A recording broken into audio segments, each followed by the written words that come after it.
say Africa democracy, any elections, any court system, Afan and Tumapa, Efra, Ache, Kenya, say Benyan Susan, so elections near democracy, any court system or other African countries, no, and no, any Abreme.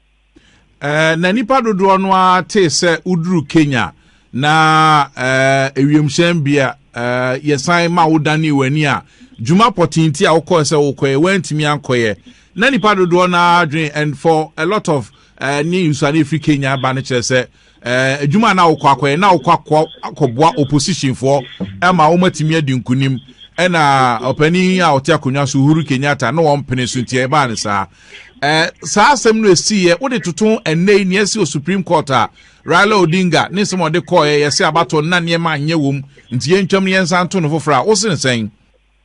Well, I say abato enye event a process ye starte amopanu mpa ye even ye di tre any register sem any campaign sem nya betwem no na ye to aba no ye shasi anopa ye hwe say materials aba ye bi police station any de ka hu nya kopim na enwumra asan ye do resource counting, declaration and transmission. Na Kenya declaration, collation and transmission no eho NSM no ebae election na yet to no park of fasan lie ya mo ballot paper na wakojina butu mu dia ende ni nya considering 80 result transmission no enye dipenya enenim sena isitie eti opposition ne ka no omo hu se nkofo di la mo ya fi abadi ni de on fi se no na results no ni yakọ but then even Katana the results now Kenya for friend no from 34A high for the pink sheet no yeah security marks also it is so because sano e dey for e dey kwa ubie wani ya obehu say we enye ne a ye dey eto aba no na ye be fa say counterfeit eti mi de eni je wo mi mu ni say ye nya judges are omuye bold na ye ka judges asemi the deputy chief justice of the Supreme Court of Kenya Obaga na ha ansa no mbeto aba no oni ulidi judges from Kenya ebishia yen political parties. I led the political parties team to that meeting in Akaye. I only did kita ho yesu ebisa the questions also bisa ebi afa ekwaya yetimima ya bato no koso jo no muso anya so etimi ni bisa na say political party bi ye ono ane results results muna mudi atare abontin polling station na oka say de wanya no those who say the ruling party should concede defeat. Said them here now. Why money ana? O say ni memu dia, onye boni bia. O dia there. Eti say when ya no ekoso na boa Africa ya batwo ye democracy ye elections any ye court system. Nyame any ye danasi. Na no krasa na o ko Kenya koboa Owura Raila Odinga.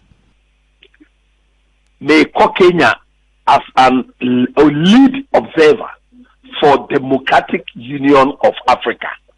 In 2013, Omar Bato, I was there as a member of the observation team for Democratic Union of Africa.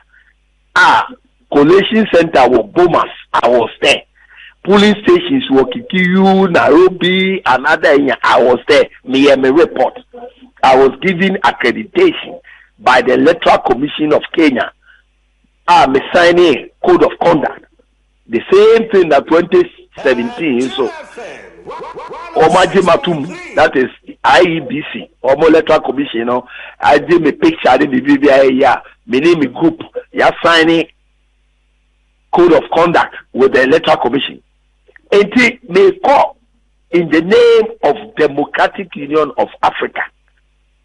Makobita Kenya also last election, 2013. I was shocked. Send me political party. make up what democracy.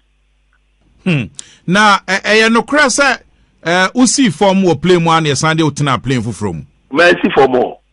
Channel na mo. One see from kra. There. Nam channel no ma wo ba no an ye sansan. And nipa be 8 ebe akosto be say that they have the word they use is say we have instructions to return you to Accra. We are obeying orders.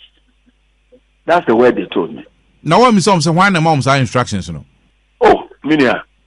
They must say me akole. They be ka say my instructions I ko je won achinya ire. Na say we na me go do won achinya ire. Na say woni ba bia na efire. Of course.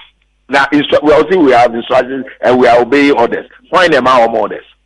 It's in why? Meaning, your guess will be as good as mine. Ora Uhuru Kenyatta. Then you hold also me no mokoji echinye. Oh, that's it. But over the padukom. Also dream anya. Say corner call very. Na ubedru Ghana na hu say e your mampani Uhuru Kenyatta na me pamo. Time hotel. Time hotel. Agroni yenye, time hotel. Agroni yenye kra ho. There be something e ko 2 for in 60 days. Na Matias ye pa. Na yenye.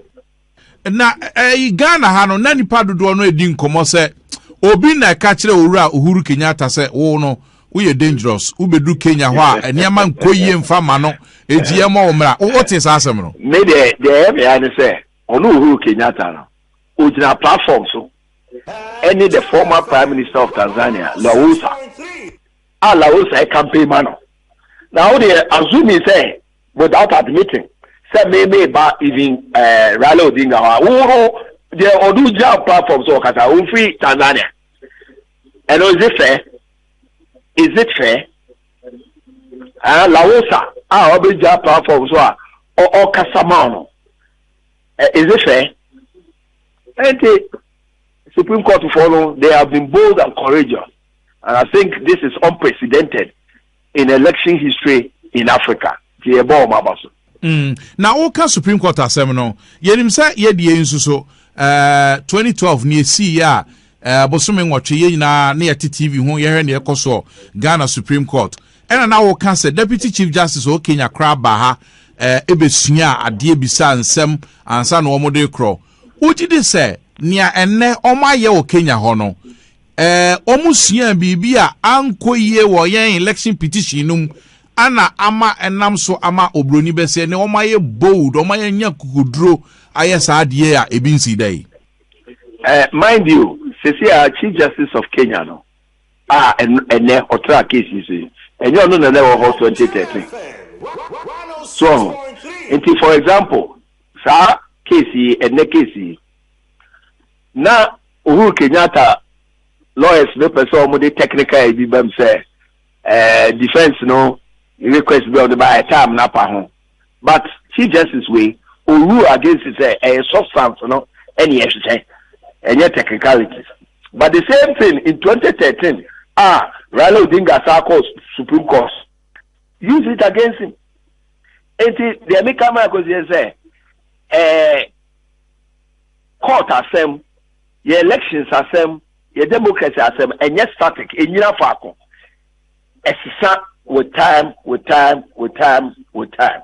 inti Ghana dey esisa Kenya dey esisa is me call Liberia so I'm so invited for more elections inti na Africa ye ko edi ma no sa na ere na wo Kenya for enyina ho say 2013 say dey tie no sa na emfa so almost swear be Ghana almost asusu hu de na enye so no makika ni ya boom and then arrival at the decision wonderful one na na owura Peter Makmenu asodin na wo ye ana se unzuro hwe wako Kenya me apam wo sa ko Liberia sabe de eto ensafre me na meko eti eto ensafre wa obeko meko omato mo ensafre me so na meka cho I see eti Germany for so ato mo ensafre me enti ma me nkwa na and I heard in Africa how to Germany 24th and Jamaica also call elections. So also to the South Africa. Enya yebeda ase anopai na ne kra no with the benefit of hindsight Ora Makumeno. Do you think say yen Supreme Court erred in judgment in the 2012 election petition?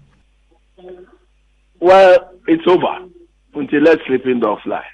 Na enkoyenim to say they make us Kenya for about money. Ti enkoyenim. Wo ni that so say that in baby Kenya adru yen so ibedru hobi. Oh, I ain't even trust akwa. Yes, you will member okoimo. You will member any akukudu for ma. Ya santo for you. You will be a hopper. You will be.